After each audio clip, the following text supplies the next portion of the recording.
The first time Rebecca Hartwell parked a pristine white BMW 7 Series sideways across my driveway, I thought it was a mistake. It was a Thursday morning in late September, and I was already running late for a client meeting. I grabbed my laptop bag, locked my front door, and froze when I saw it.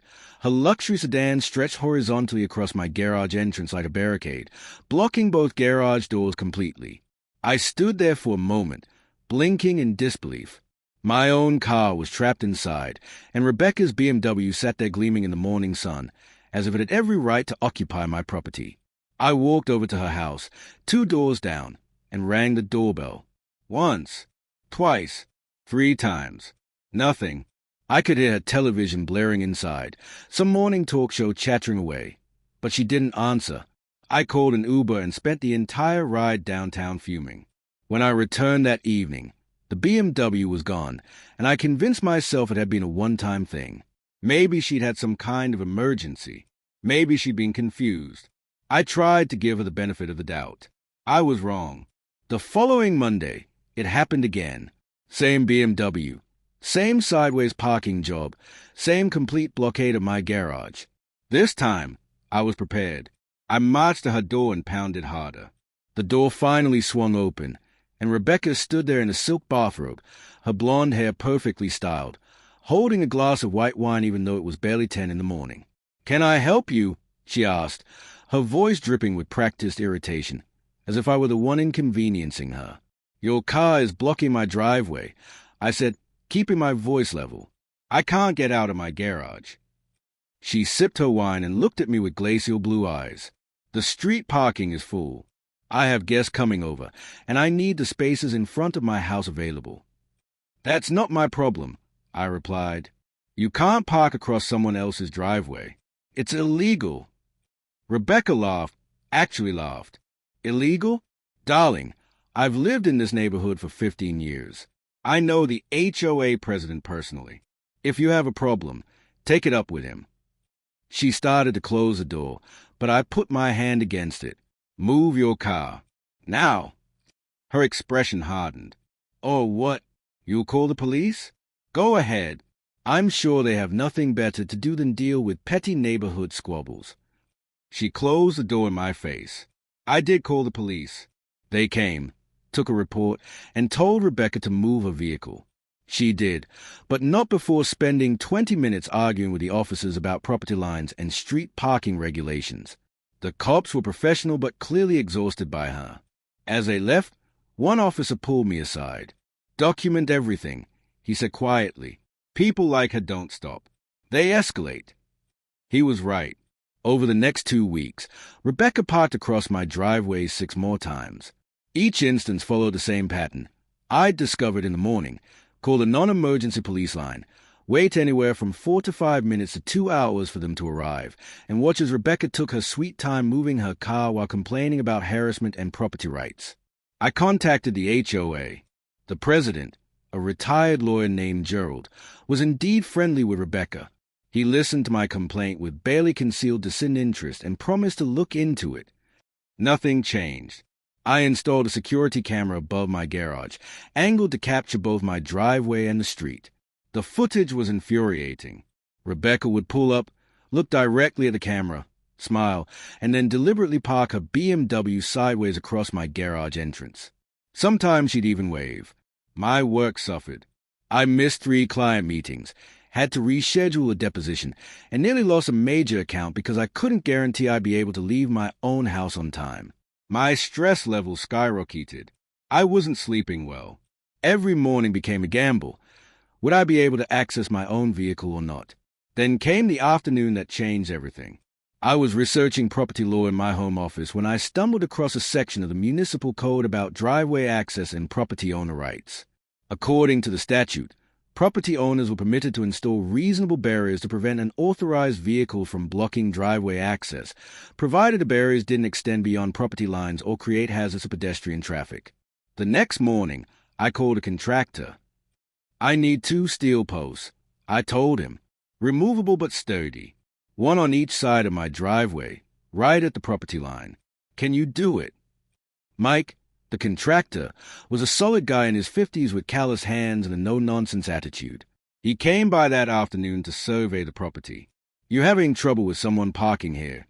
he asked. "You could say that." He grinned. "Say no more. I've dealt with that entitled bunch over on Maplewood Drive. I know the type." He measured carefully, checking the property survey I'd pulled from county records. "I can install bollards, steel posts filled with concrete, about 4 feet high, with removable caps. You can take them out when you need to drive through, lock them back in when you leave. Anyone tries to drive between them when they're up." He made a crunching sound with his mouth. "Well, let's just say their insurance premiums are going up." The installation took 2 days. Mike sunk the posts deep, poured concrete foundations, and painted them a bright yellow with reflective strips for visibility. They stood like sentinels on either side of my driveway entrance, impossible to miss. I didn't have to wait long to see what would happen. The next morning, I pulled out of my garage at 7:30, removed the bollards and drove to work, then returned around 6 p.m. I reinstalled the posts, locking them securely into place.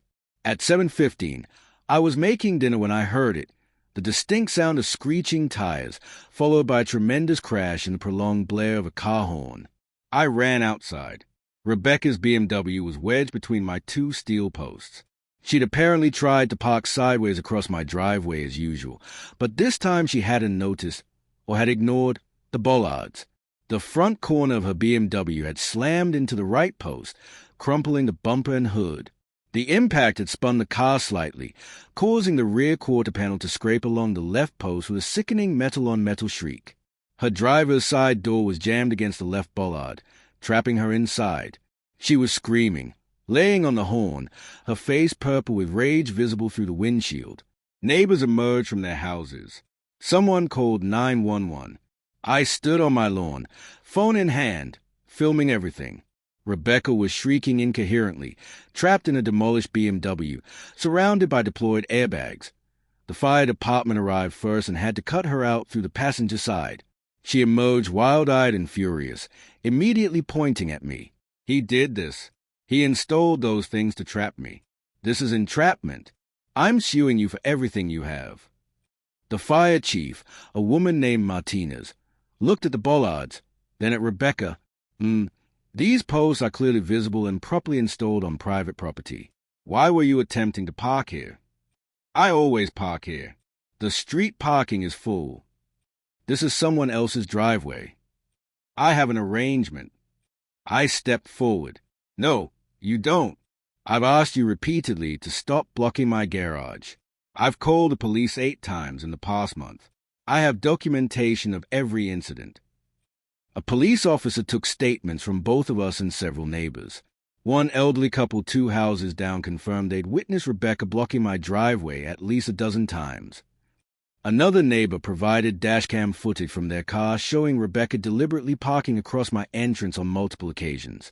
The officer examined my security camera footage on my phone. The video clearly showed Rebecca's BMW approaching, the bright yellow bollards in full view, and Rebecca apparently accelerating toward my driveway rather than braking. The officer said to Rebecca, "You're being cited for reckless driving and attempted trespassing. The property owner had every legal right to install those barriers. You drove into them despite clear visibility." Rebecca's face went from purple to white. "This is absurd. I'm calling my lawyer." "That's your right," the officer replied calmly, "but you might want to call your insurance company first." A tow truck arrived to extract the ruined BMW. The estimate, I later heard through the neighborhood grapevine, was over $18,000 in damage. Rebecca's insurance initially refused to cover it, citing driver negligence. She did call her lawyer, who apparently took one look at the video evidence and advised her to drop any legal action against me. The HOA president, Gerald, actually knocked on my door 3 days later. He looked uncomfortable. "I owe you an apology," he said stiffly. "I should have taken your complaints more seriously. Rebecca has been removed from the HOA board. We're implementing new parking enforcement policies." I nodded. "Appreciate that." After he left, I stood in my driveway, looking at my steel posts. They'd acquired a few scrapes and paint transfer from Rebecca's BMW, but they stood solid and unbending. That evening, I sat on my porch with a beer, watching the sunset paint the sky orange and pink. For the first time in weeks, I felt the knot of tension in my shoulders begin to loosen. Rebecca moved out 6 weeks later. I heard she bought a condo downtown with assigned parking. The new family that moved into her house was lovely, a young couple with twins who baked cookies and brought them over as a housewarming gift. My steel posts remained standing, bright yellow and unmistakable. I haven't needed them to stop another BMW, but they serve as a daily reminder. Sometimes the best defense is a good, solid boundary, preferably made of steel.